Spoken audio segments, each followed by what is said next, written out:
Hi, everybody. Welcome back to Mythic Mission with Professor Michael Jahosky. This is episode number 7, which I'm going to be calling Is the Lord of the Rings an Allegory?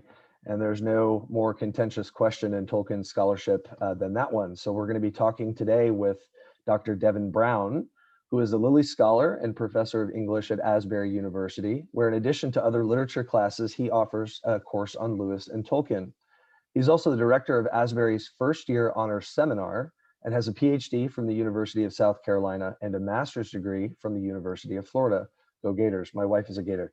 He is an award-winning author and a frequent speaker at conferences and college campuses, and is a recipient of the Francis Y. Bank Award, which is Asbury's highest honor for teaching. And I know I'm nerding out a little bit to have two great scholars in 1 month that I have read their books. I'm pleased to have Dr. Brown on the show today, so welcome. Yeah, thanks so much. It's great to be here, and it's great to be in good company with Charlie and Lewis. Those are great footsteps to follow in. Yes, it's been an honor to have all three of you on, and read and enjoyed all of your books, and really happy that you could make it. So thank you. If you have a chance, you should really check out that Dr. Marcos. He's the interview we did was great. Have you seen his new book, The Myth Made Fact? Yes, I have, and I'll just say this. I assume most of the people watching this will be Lewis Tolkien fans, and to them I say, welcome to the Lewis Tolkien world. Unlike other scholarly endeavors, the Lewis Tolkien world is very warm and welcoming. Should you, come to conferences, should we see you at any kind of gathering, you'd be warmly welcomed. We're way more inclusive than your typical MLA kind of gathering wwhere there's a big hierarchy. So, Lewis is a great friend. Charlie Starr is a super great friend. I've known him tons because he lived, 90 miles from me here in Kentucky for most of the 25 years. And oh, wow. We've done a number of things together. So yeah. He mentioned you were good friends. Yeah. Really good friends. He kept emphasizing that's great. That friendship. What did Lewis say? There's that phrase, and you is the greatest expression of friendship. You too, I think he said. Yeah. So we have, this warm community. That's great. And I found that to be the case as well with people that I've interacted with. And I'm just overwhelmed with the willingness to receive a new name too, just talking with these great scholars. So I think there's definitely some truth to what you said there. So it's great to have you on today. But of course, this issue is going to be of interest to a lot of our listeners at Mythic Mission, this contentious question, which I don't think needs to be necessarily contentious. I'm going to present some evidence to you today why I think that's not the case, that we might have a different angle at looking at allegory and Tolkien's complex relationship to this literary form or mode of interpretation. It goes under many guises. Before we do that, though, just tell us how you got into Tolkien and Lewis, and now you're teaching classes about them, and I'm sure you've been doing that for many years. And then after that, if you could, any role that they had in coming to Christ, and publications, upcoming projects, anything that you'd like us to know about, please. Sure. Well, my story is maybe a little different than some people in that I did not grow up knowing Lewis or Tolkien, even knowing who they were. And so I think people have this idea when they see somebody speaking at a conference or somebody who's written a book that they must have, gone to a certain kind of high school and a certain kind of church and a certain kind of undergrad. Well, that was not my case. I grew up on the blue collar south side of Chicago. And I tell people you could go miles and not find anyone who'd ever read a poem. And so for a bookish kid like me, that was not great. So my story is, I'll tell you both of them real quickly though. So my story for discovering Tolkien, by the way, people could probably write in and say, he doesn't say it right. And that's exactly right. I learned late in life that it's Tolkien, not Tolkien. Yes. And for a while, I tried to correct myself. And what I would end up doing would be more annoying. I'd say it right 3 times and then wrong the rest of the time. Yes, and I'd remember. So anyway, I'm just going to mispronounce it. I'm in pretty good company. There's a lot of people who mispronounce Tolkien. So anyway, I was in junior high, and my dad worked as an electrician at the nearby factory. And they shut down for 2 weeks, end of July, start of August. And we were going to go camping at state parks in northern Indiana, which was not my cup of tea at all. And so before we went, my mom took me to the public library something some of your readers might want to try checking out sometime. What's a library? Yeah, public library nonetheless, right? Uh-huh. Anyway, I went to the science fiction fantasy section and I got the 5 biggest, fattest books I could get because I knew they had to last me 2 weeks. And of course, back then you could only check out 5. Now, I suppose if a middle school boy came in and wanted 6 books, they'd have a parade, balloons would fall from the ceiling. This middle school boy wants 6 books. Anyway, I took 5. God. I don't remember what the 5th one was, but I remember a couple of days later sitting at a cement picnic table while my mom and dad and 2 brothers were off, I don't know, paddle boarding or nature walking, whatever you do at a state park in Indiana, opening the book. And I had no idea what order they went. So I opened Fellowship of the Ring first. And Tolkien has this sort of authorial thing where he has this opening concerning hobbits, and he talks about them as though they're real creatures. We don't see them as much as we used to. They're small creatures. And for about 20 minutes, I thought they were real, right? Yeah. Which was really quite lovely. Yes, and then I thought, I see what he's doing. Yeah, he's trying to make it seem real. But anyway, for about 20 minutes, I thought they were real. I didn't know anybody else who'd ever read them. And so that was my introduction there in 8th grade. My older brother went off to college, first person in our family to do so. And I was a sophomore in high school, and he came home at Thanksgiving and threw a book on my bed and said, "Here, you should read this." Except he didn't say it quite that nicely. Right? He's an older brother, right? Yeah. So I read this book, and and I love it, right? So I go to the library again, and I tell the librarian, I have this book my brother gave me called The Lion, the Witch, and the Wardrobe by this guy named C.S. Lewis. Are there any more books by him? She says, "Oh my gosh." She brings the other librarian over. The boy doesn't know. He doesn't know. Other of course, books there were by Lewis. 6 more Narnia books and then a Space Trilogy. So anyway, oh my gosh, these are my 2 favorite authors, Lewis, Tolkien in junior high, Lewis sophomore year. Anyway, I get to college. I don't know exactly when, but it was way after I was into college. I was an English major. I discovered, well, one, that there were no classes in Lewis and Tolkien. That's not how it works, or it didn't work back then. The class I teach at Asbury pretty rare because we can teach about anything in English, but not Lewis and Tolkien, right? So there you go. Bizarre. Anyway, I learned that they'd not only been friends, they'd been a part of the same writing group. They were both Christians. That Tolkien, not Lewis, not the other way, was instrumental in bringing Lewis to Christ, not the other way around. Right. So that was just a great moment for me. Regarding faith, I'll say this. So as you could guess, I grew up in a very blue collar South Side Chicago church.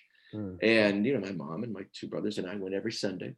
And that the verse where you're to love God with all your heart and mind and soul, they were big on the heart part, not so much on the mind or the soul or the imagination.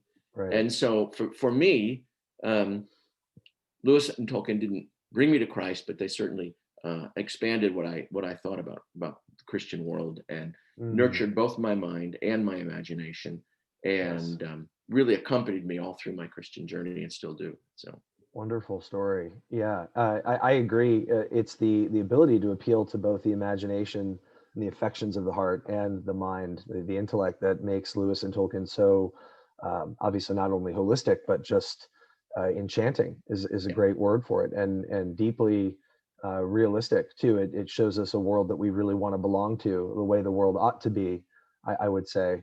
And so I'm sure we'll get into that at some point today, by the way, as our listeners know. A few episodes ago, we talked about this as well on one of the podcasts I did. So what a wonderful testimony too. Thank you for sharing. So what are you writing anything these days? Anything more than you already? Yes. So I'll say this. I'm kind of I'm in between major books, which is kind of intentional. I don't know about other people out there, but the COVID thing has tripled our workload. So we teach. I teach at Asbury, great school, and we're doing all our classes in person, which is great. We're very careful. We've had very, very few cases. It's very safe, but that's good.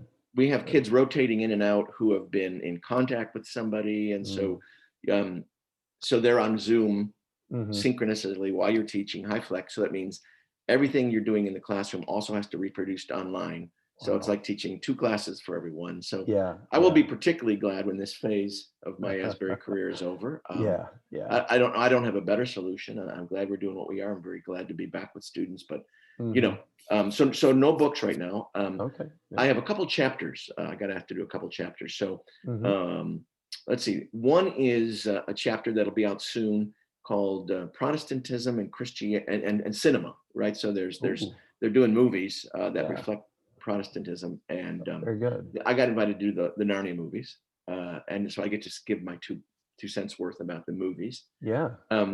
And then there's a new book coming out, Tolkien and Theology, that I think I got asked to do because of the Tolkien part, the theology. Not, I think everybody else there is a theologian, so they're a little worried that I'll be a light on that side. Yeah. I was asked to do a book review, and by the way, somebody, as your listeners are looking for places, for the Journal of Inkling Studies, which is a great repository, comes out of St. Andrews. Anyway, I just finished a book review about Harry Poe's first book in his trilogy about Lewis, Becoming C.S. Lewis, is about Lewis's youth. So that that's one thing I did over Christmas. I read his book and then wrote a review. So that'll be out in April. Okay. And then there's this one that few people will go look at. It's a 20th century literary studies. They come out with a journal with about 12 articles about a certain thing, right? Cengage Learning comes out with it. And anyway, I got asked to, I didn't write it, if they could use an old article I had about ransom. So they're doing the Space Trilogy, and I know there's another Space Trilogy book coming out this spring. So I don't know if it's a revival. Donna Gleyer's got one coming out, and incredible. Some people that worked with her. So anyway, I hope that brings some more attention to the Space Trilogy. I still haven't finished it. I've only read bits and pieces, and admittedly, I had to be very careful reading in context, but really only what I was researching. And I'm like, I've really got to come back when I have more time. And now I have more time. I'm myself taking a break from writing for quite some time due to just finishing. So I hear great things about it, and really look forward to finishing it. So I'll say to your listeners, I'll say that might be the one set of books that Tolkien liked. Lewis's. He had a lot of reservations about some of the other ones. That said, if people know Tolkien very well, he had a lot of reservations about a lot of things. Yeah, he wasn't big on Shakespeare, not so much on Milton. I know, yeah. So, and he knew it, at least. That's what's nice. He at one point said, I'm so sorry that so much of Lewis's writing lies outside of my sympathies, but he says, I look at myself as being too narrow. And he was quite narrow in what so it's kind of like someone who only liked a certain kind of food, and there's all this great food that they don't like. It just doesn't work for them. Yeah, they're just not going to eat it. Yeah, I get that sense, and that's probably a good segue to start talking about Tolkien's cordial dislike and ambivalent way of speaking about allegory, and this is an issue that I tried to resolve or at least contribute to. I was hellbent, quite honestly, on trying to find a new way of getting around this puzzle that the Lord of the Rings is a Christian story in a sense, and yet it is not, and that it is, and that it's not, and this drove me nuts for years. And as I started to peer deeply into the essays of Tolkien and his letters especially, I realized, and then biblical scholarship as well, just what an issue this was. I had no idea how much ink had been spilled over allegory, not just by Tolkien and Lewis, who also wrote frequently about it in his letters, but by biblical scholars. Klein Snodgrass has a book on parables that I really enjoyed. And man, I mean, his introduction really was eye-opening about this. And I said, I had no idea throughout the 20th century there was so much argumentation over this. So what an eye-opening revelation for me. But yes, it's well-known fact, unfortunately, Tolkien was not a big fan of the Chronicles of Narnia, but I really think he might have been a little too hard on Lewis. And I don't think that all of Lewis's books, and you probably agree, are explicitly allegorical. I think there are allegorical elements, don't you agree, that are clearer than others? But I always thought that there were parts that were a bit more implicit and suggestive than Tolkien gave credit for. Yeah. So I'll give you my bit on that whole controversy. And Please. So the first thing I would start off with, you'll read, as you say, tons of things about are Narnia, are the Narnia books allegories, are there Lord of the Rings allegorical in some sense? And then and Lewis has this way of talking when he's talking about something. He'll say, well, it depends on what you mean by allegory. Exactly. He uses that. He talks about mere Christianity. He says, is pride a bad thing? He says, well, it depends on what you mean by pride. Pride in your son out there, being kind and nice. Well, there's nothing wrong with that. Pride in yourself is being, aren't I the best in the world? Well, there's everything wrong with that. That's right. So, is pride a virtue or the opposite? And depends on what you mean by pride. So I'll give you my 2 cents on the allegory part. Please. So there's a very, I think, rather standard definition of allegory, what English professors mean by it. So, and when it's used that way, I think that's how Lewis and Tolkien mean it. And that is, there's a kind of story that's been told where and there's three aspects to it, where not just one, but multiple surface elements all have a deeper meaning. All right. So the classic example people point to might be the parable of the sower. All right. Mm-hmm. So there's this, the seed is the word of God, and each of the different places that seed lands, rocky ground, thorny ground, Jesus makes it clear what they equal. This one equals somebody who's too interested in the world. This equals someone who has no faith. This equals someone who is caught up in it. Anyway, all those things on the surface equal something else in a consistent way, right? Yeah. So all these things have a second meaning below the surface. The second idea is that the author's intention is the second meaning, not the first meaning. Right. I don't think in the history of New Testament studies, someone ever said, "Oh, tell me that parable of the sower again. I love the seeds thing going out, you know, the different grounds," or, you know, and that it doesn't appear in like, you know, some sort of gardening journal. It's not a very good story, right? Yeah, but it's not meant to be a story. So, so all a cluster of things on the surface have second meanings. It's the second meaning that's the author's intention. And lastly, we all agree. It's not like, oh, I wonder what that seed means. It's very clear. It's got a definite thing. Yeah. So, and because of that, the surface story usually, I won't say always, usually isn't very good, right? As a story. So Parable of the Sower, not particularly a great story. The prodigal son works quite well as a story, but also points to something else where the prodigal equals something, the father equals something, the older brother equals something. I'll give you another clear example of what English teachers mean by parable, and that's Pharaoh's dream. So most of your listeners know that Joseph's in prison, and Pharaoh has this crazy dream. He's looking out at the Nile River, and up from the Nile come these big fat cows, right? 7 big fat cows, and they're munching the grass alongside the river. And then in this same dream, 7 skinny ones come up, and they, even though they're, you know, not carnivores, somehow they eat the fat ones all up, right? And that's his dream. What's it all about? Yeah. And no one can interpret it. So they bring Joseph up, and he doesn't say this, but he could have said, "Pharaoh, what you got here is an allegory." Right? And each of the things in your dream represents something else. The 7 fat cows represent 7 years of plenty. The 7 thin cows that come afterwards represent 7 years of lean years and bad harvests that will follow, and they will eat up all the abundance. And, you know, it's not a very good story, but all those things. So anyway, if you're using that as the definition of what sort of they mean by a garden version allegory, then neither Narnia nor Middle Earth become allegories where things equal something, right? Yes, exactly. So Lewis, and I know most of your listeners probably are more Tolkien fans, but Lewis did write an allegory, right? It's called The Pilgrim's Regress. It's that kind of story. Yep. The surface story, not that interesting. In my opinion, the whole story, not so interesting. Because part of the problem is allegories have kind of fallen out of fashion, right? Yeah. We don't like that much. They used to be all the rage, but now they're kind of passé. Well, I think, wouldn't you say that it's probably perhaps because it's more of a direct story. It doesn't really appeal to the imagination so much as it does. It pretends to, but really just goes right for the intellect. It's really telling you a story that you already know. It's not teaching you anything new. I don't know. Yeah, that's a good question. I mean, I would say this: we don't like long ones. I mean, we still love the story of the prodigal son. I mean, and the paintings by it. So that one resonates pretty good. By the way, Tolkien himself, forward to the 2nd edition, everybody looks at that. I thoroughly dislike Allegory and all its incarnations. You think, really? Because you wrote a story, Leaf by Niggle, that gets pretty close to that allegory. Pretty close. You know, there's this guy painting a leaf, and he goes to this other world where he sees how it's part of a tree. It's way more closer than anything else he did. But it's less, I don't know, it's more like the prodigal son than it is like the parable of the sower or Joseph's dream. Sure.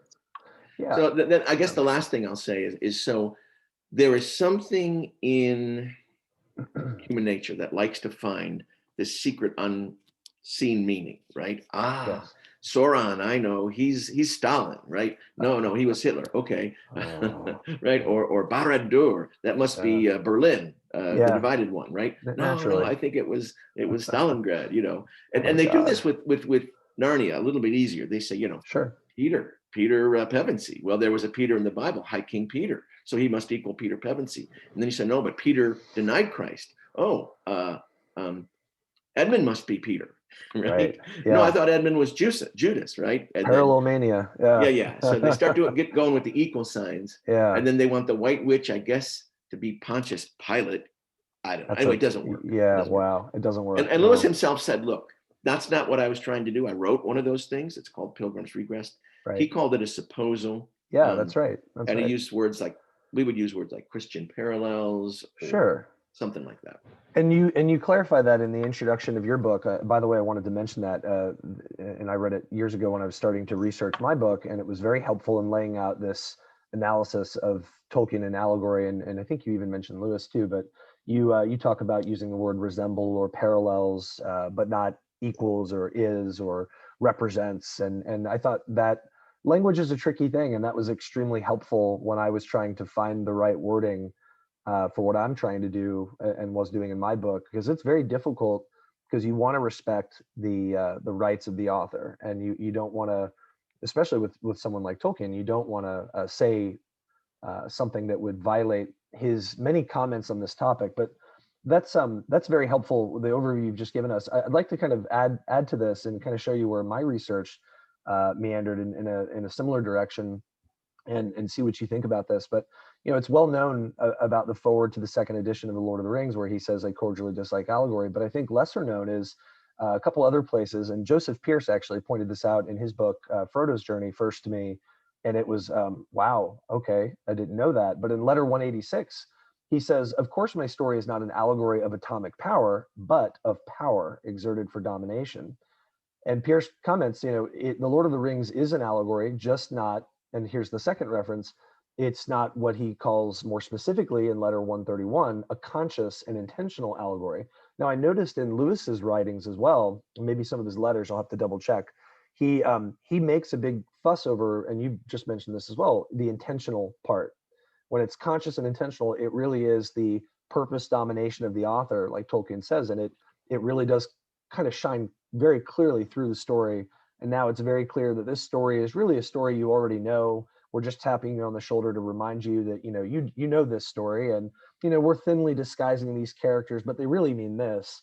And I noticed that it was this common denominator between Tolkien and Lewis, that the conscious and intentional aspect of this kind of allegory is what they disliked, because we could go on. I mean, Tolkien says that the Lord of the Rings is a fairy story, but of course he then says that it's an allegory. So fairy story is technically could be seen as a type of allegory in that general sense, that it's one thing with another meaning, but it's not, and it never is. And this is the distinction I try to make in my book. It's never ever the kind of allegory that Tolkien disliked. And of course, I've noticed in conversations with other scholars and students, if you're just using the word allegory and you're throwing it out there, and if you were to just flatly state, "Oh yeah, sure, the Lord of the Rings is an allegory," it's going to send up, all sorts of warning flares, because there are these common associations. And I think we reach for that English professor's definition, and we think, "Oh, well, if you're saying that, then that's definitely wrong. Did you know he said this and that?"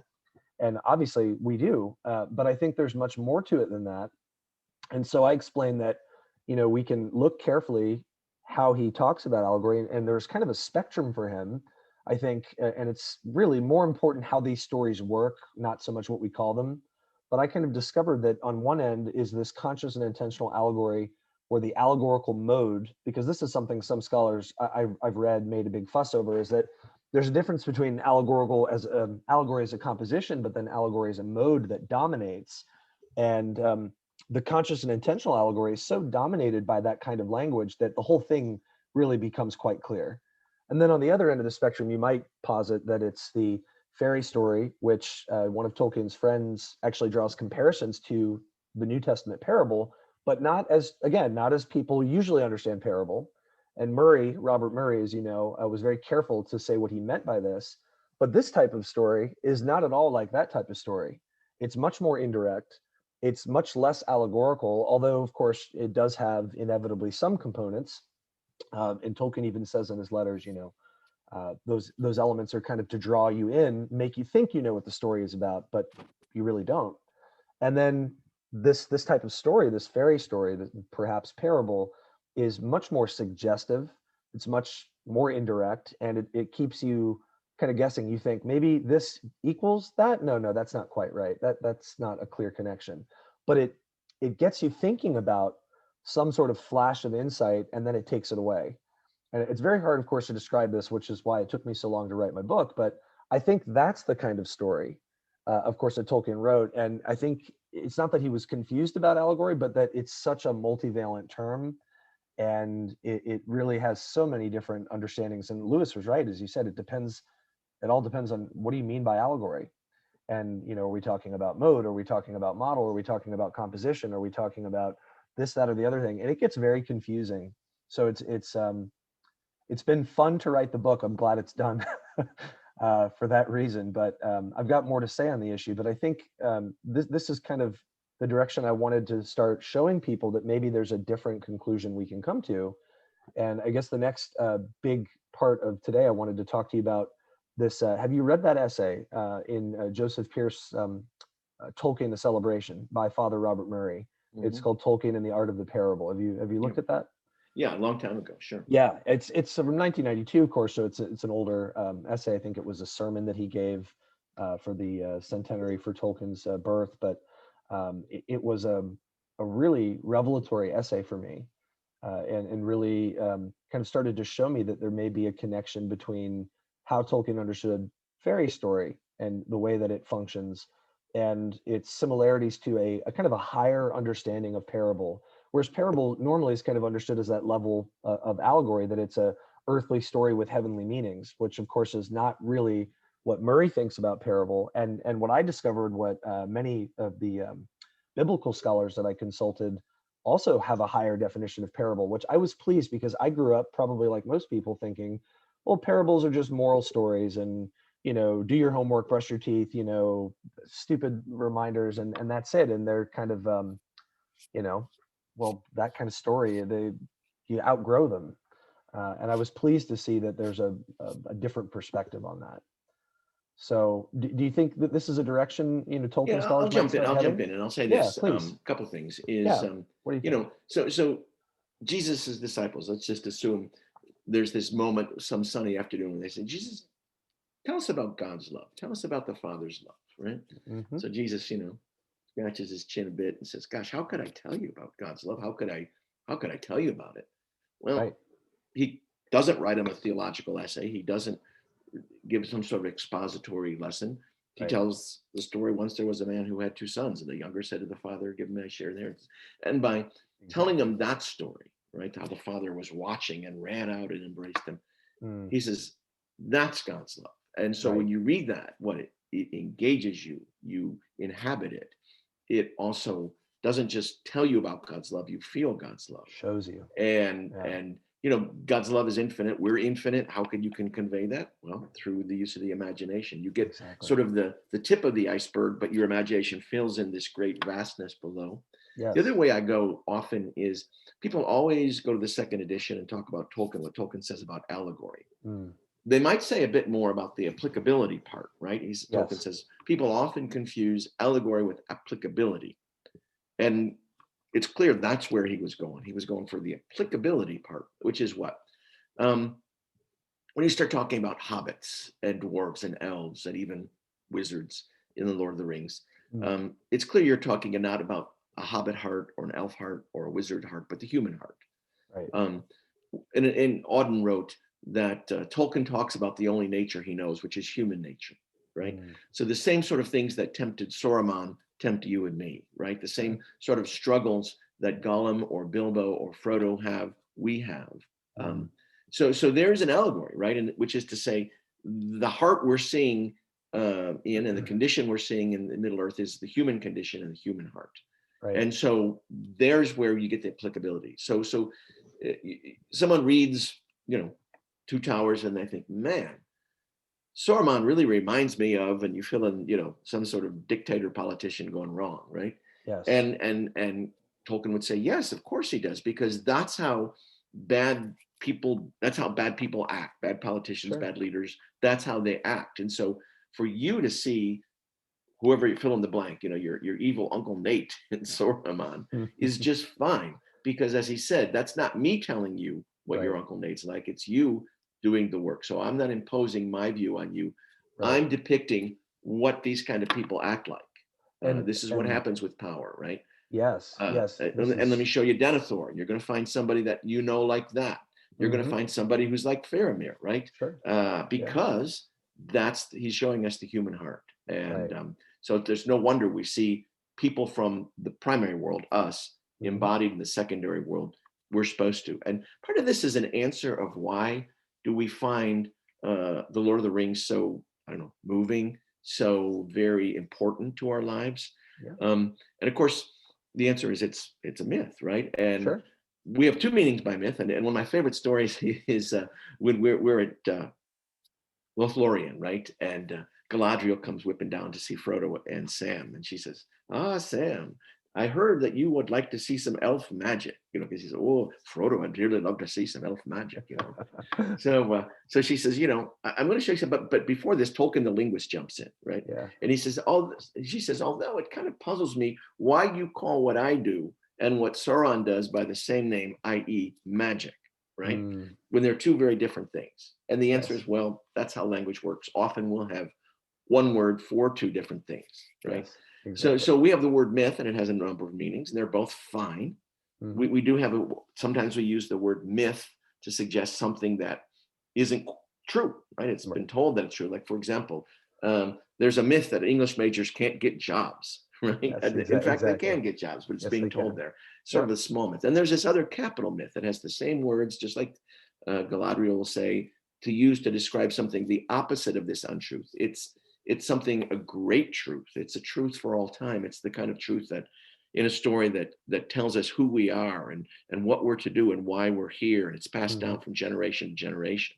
Hmm. And of course, for our world, the myth for I don't know. I have a couple students who kind of tell me that the Greek and Roman myths kind of work that way for them. I don't Mm. quite get it. I think maybe I'm not sure they even work for Greeks and Romans, but I think they did, right? Yeah. Yeah. Myths for our time will be Lord of the Rings, the Narnia stories, Sure. possibly Star Wars stories Hmm. that Hmm. we pass on that kind of tell us, answer those big questions. Who are Right. we? What are we to do? What's most important? So, of Absolutely. course, Lord of the Rings has become that. But to become that, it has to, what? Speak to our world and speak about the human heart and the human condition, be applicable to the Mm. human situation. Um, Without Yes. that, I mean, he could have written stories. Anybody could write a story that takes Sure. place in a fantasy world with almost no connections to us. Right. I Right. don't think it Absolutely. would be very interesting or very No, popular, not at right? all. Um, Yeah, in my book, that's how I start the introduction. I say, well, what is it about the Lord of the Rings that we love? And I say that it's a real story. It has a taste of reality, and I learned a lot of this from Dr. Starr and from reading Lewis, who, as you know, in Myth Became Fact, he talks a lot about this, triple distinction, and the myth, meaning, truth, and reality, and very complicated epistemological conversation. But we've had it on the podcast with Dr. Starr and some others. But what I think is what's going on is that, how did Peter Kreeft, he put it? He said, everything in reality reminds us of something in Lord of the Rings, not the other way around. And that's because, of course, the Lord of the Rings is a realistic story, and that's why it's so applicable. Is it doesn't just remind us of things in the Bible. If it did, it would be a biblical allegory. But I do think, and I make this case in the book, that it's the Christian underpinnings, the worldview, the Christian myth, which does claim to be the story of reality, that gives it that universal applicability. And I think Lewis, I can't remember, maybe it was in the review of The Lord of the Rings. Maybe it was. I think he said, a great myth is like a key that opens uh, all doors. It's a master key, something along those lines. And I think maybe he was alluding to the Christian myth, maybe he wasn't.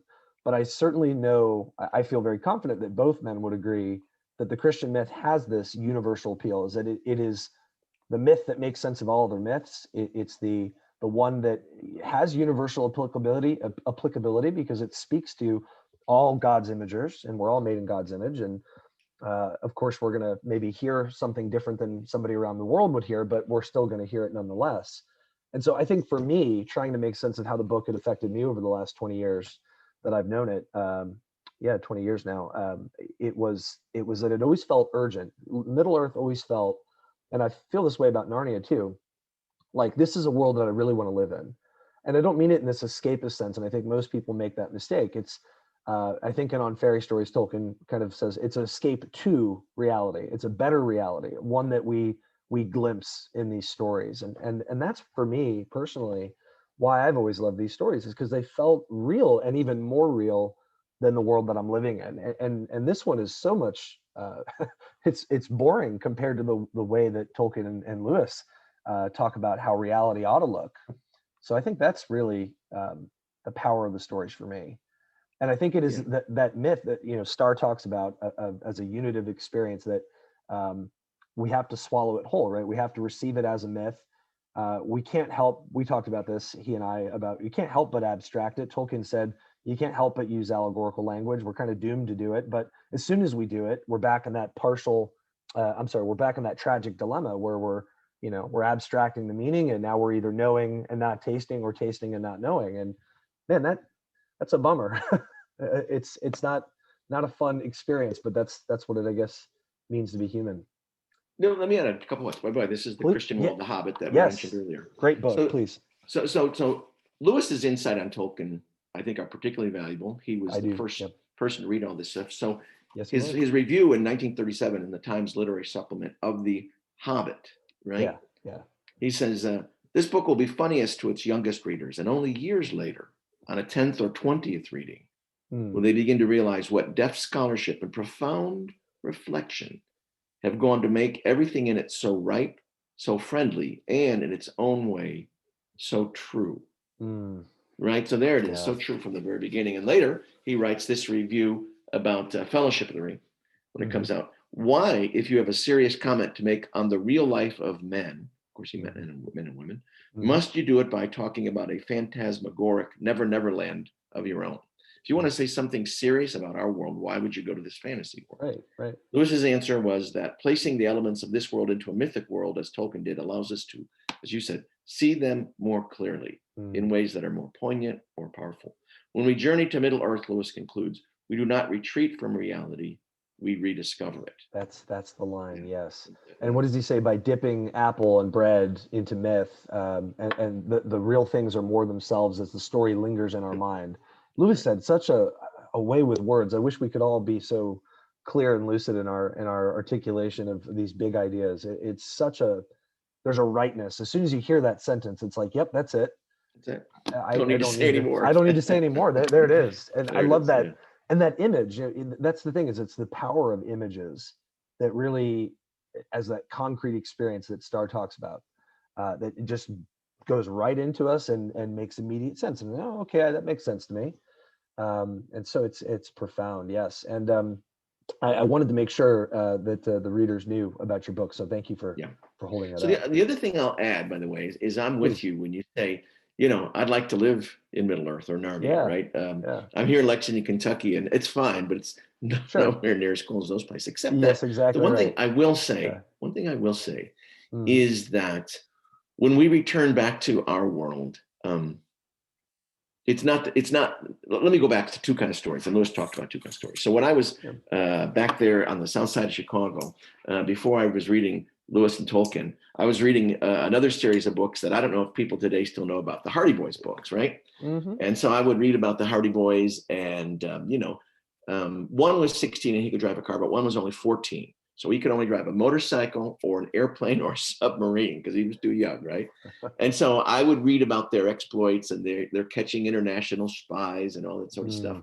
And I would return to my own world, as Lewis would say, discontented, right? Because my world, which I thought before I went to the Hardy Boys book was not so great, I get back and it really sucks, right? So I'm going to go get on my used bike, which used to be my older brother's, and I'm going to do my paper route. And that's what I'm doing this afternoon. And these guys are in their mini sub catching an international billionaire who stole the Mona Lisa, right? Not the same. Yeah. Not the same. Lewis says this, he says, but when you read this other kind of story, it's very different. You return back to the primary world with a different kind of longing. He calls it a divine discontent. He says, we long for, well, we're not sure what, but there's a difference. That longing adds a dimension of depth to our world that wasn't there before. And here's how he says it. You'll like this. He says, the reader of this kind of book does not despise his ordinary woods out in his backyard because he has read of enchanted woods. The reading makes all real woods a little enchanted. God, that's it. So the answer is Lewis and Tolkien attempt to re-enchant a world that's been disenchanted by modern philosophy, an overreach by modern science, somebody who says all that's here is atoms and molecules knocking around inside people's skulls. That's right. And they remind right. us, no, it's not, and they re-enchant it for us. So they bring back kind of a specialness to it. We're not supposed to like hate our world because we've been to Yeah. Narnia and Middle Earth. We're supposed to love it more and see more in it. And Yes. the term I used for Tolkien was, he reminds us of the sacramental ordinary in our world. That's right. So Yeah. so we don't come back and see archery, oh, that's nothing. We see it, oh, there's something extraordinary about Something it, right? extraordinary. Something Yeah. sacramental about it. So That's even right. in the ordinary things of our world. And of course, Yes. fairy tales talks about that. He wipes the veil of familiarity from our world, right? We have to clean our windows, Yes. right? And Yeah. we have the. See it properly. That's right. And I mentioned this too in the introduction of my book. I think you'll enjoy it if you ever get around to reading it, because Paul Gould is a apologist, Christian apologist. He's at Palm Beach Atlantic University now here in Florida. He's written a book, Cultural Apologetics, and this is something that I kind of, the way he phrased it and pulled it from Lewis's writings as you have, although that quote about the woods I missed during my research. But he talks about this in that same way, that we're re-enchanting the world. And so I make that same case when I read on fairy stories. That's the meaning I pull from what Tolkien's trying to say, is that fairy is the world when men are enchanted. It's the way the world really ought to be. And I likened this to when I was reading Star's book, and of course all these connections I just started making. And you know how it is when you find something out. And how does Dr. Starr puts it? He says, man is not a myth, and that's a sad fact. And I kind of just strung all these insights together, and I'm like, yeah, that's it. This is the urgency I always felt, the desire for it to be real. And I guess from a Christian point of view, we know that it is going to be real, that it's already, and it's going to be. And that's why I like that you mentioned the divine discontent, is that we know this is not really our true home, our true country, which Lewis says what in Mere Christianity, we mustn't let it get snowed under, because we're going to get there one day. And of course, he's referring to the new creation. And I think that's the key, is that when we come back, and now I'm thinking, here are these connections, you know how it is when you start thinking, the voyage of the Dawn Treader. When the kids are talking to Aslan, doesn't he say something like this? By spending a little time here, you get to know me better there. And it's that same idea. It's that same idea.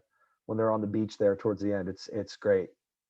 Our world re-enchanted, a sacramental view of reality. I think this is really one of the great takeaways from today's discussion that we've had too. I know we're running low on time here, but any final thoughts on Lewis or Tolkien or Yeah, I'll anything end with a else? story. Yeah, So please. when Charlie got his contract to do his book, Yeah, the Fawn's Bookshelf, right? right. He asked me if I'd write the foreword. So if people have that book, I have the foreword, and the foreword I wrote picks up on the book, Is Man Mythic, right? Yes. And the story I tell is a true story. I begin by saying I was back in that South Side blue collar part of Chicago in my senior year of high school in Mrs. Schmidt's English class. And my good friend Bob Hardy raises his hand, right? He said, and Mrs. Schmidt kind of goes, oh, geez, what's coming? Because Bob is that kind of guy, right? Oh boy. Anyway, he says, Mr. Schmidt, yeah, why is everything we read in this class so depressing, right? And it's a great question to ask, because whether you're, in a high school senior class or when you get to college, it seems like English professors delight. The more depressing, the more serious it is. Oh yeah. And so my answer to that is, well, of course it is depressing, right? Life sucks and then you die seems to be the motif in very serious literature, right? Dysfunctional people, dysfunctional marriages, dysfunctional families, and then you die, right? And I would say the difference is those authors don't think man is mythic. They think man is a not particularly smart descendant of apes, and all of them are a product of just atoms and molecules knocking around inside of skulls, right? There's no meaning, there's no purpose other than what we come up with, and then you die. Yeah. Lewis and Tolkien had a very different view of man, right? They believe that man is mythic, man is created in God's image. And what does that mean? Well, here's what it means, right? We live in a world that's fallen, but still retains the essence of its goodness. And what does that mean? I think there's a reminder. People will often read Narnia or Middle Earth and say, I wish I could live there. And Lewis and Tolkien kind of say, well, you kind of do. Yeah. You kind of do. If you learn to see the world as it really is. That's right? it. Yes. Yeah. And this is, I think, what Tolkien meant by recovery. in his essay on fairy stories, is we have to recover a certain way of looking at the world that's going to enable us to recognize that. And I think that's kind of a personal revelation for me after talking with you and hearing the way you've phrased this. And it's always, I remember hearing a quote, somebody said something like this: it's everything always sounds better when someone else says it. And when you hear it from someone else, and I'm like, wow, yeah, that's what I've been trying to answer. And I wish we had had this conversation when I was finishing my book. I could have put it in my preface and said, I've Well, discovered you it. have to put it in your next one then. There you right? go. Maybe the forward to the second edition. Yeah. But the point is that this is kind of what I've been looking for, an explanation for the fact that, we kind of do live in that world. We just have to learn to adjust. And what does Lewis say? It all, depends on what kind of person you are and where you're standing. So you gotta change where you're standing. Yeah. Wow. What a revelation. I had, also, I've got to go back and read that. I didn't realize you wrote the preface, or you said the forward to Dr. Starr's book. Yeah, it's one of those two. I can't remember which Yeah, one. yeah. I was. And by the way, so our kid Charlie, he forgot to Yeah. put Uh-oh. me on the cover. And after it came out, he said, Oh, "Oh my gosh, you always put whoever wrote the forward to your book on the cover." I gotta go, get him "Well, you on. do if they're famous." So I wrote a Lewis biography called "A Life Observed," in Douglas Gresham, Lewis's stepson, wrote a lovely, lovely forward to it. Yeah. And I argue they should have made his name way bigger. Yeah. They would have sold more books. I told Yeah. Charlie I don't think my name there would have sold any books, so it doesn't really matter. Oh boy. Well, maybe someday in the future we'll have you both on. We'll have another conversation. I know he and I were talking about connecting again in the future. So we really Sounds great. enjoyed having you on, and I enjoyed talking with you and learning from you. And maybe we can collaborate again in the future. So thank you so much. Thank you so much. I wish you all sorts of success. Thank And you. may our paths cross again. There's some That's it. Lewis quote that I should, or Tolkien quote. The sun shines on our meeting, or moon shines, or Yeah. stars shine. One of those. Yeah. I know the one you're referring to. That's Yeah. it. Yeah. Yeah. Gildor says it to Frodo right Yes. there as they're leaving the Shire. Right. Oh yeah, that's right. Yeah, Gildor is another character that didn't make it into the movies, sadly. So Yeah. By the way, so yeah, I'll just remind people who've only seen the movies. You got to yeah, read the book, we and just do. to tie in with our talk is, I think Peter Jackson has a different view of humans' nobility than Mm, Tolkien seems to. He makes agreed. Aragorn a much lesser person. Like, how could someone be quite so good? Well, depends on how capable. He makes Faramir a much lesser person, Oh God, yeah. because he would say Tolkien's view of mankind's potential. Oh, it's so unrealistic. Well, if you're Mm, a non-believer, it is kind of unrealistic to think someone could be that great. But if you are exactly. a believer, you think, no, I don't think there's any limit to what people can do No, if they're created in God's image. So that's right. anyway, that's a little twig to make sure you read the Tolkien original, not just watch the movies. Read the books, people. Remember what books are. Feel them, smell them. Yeah.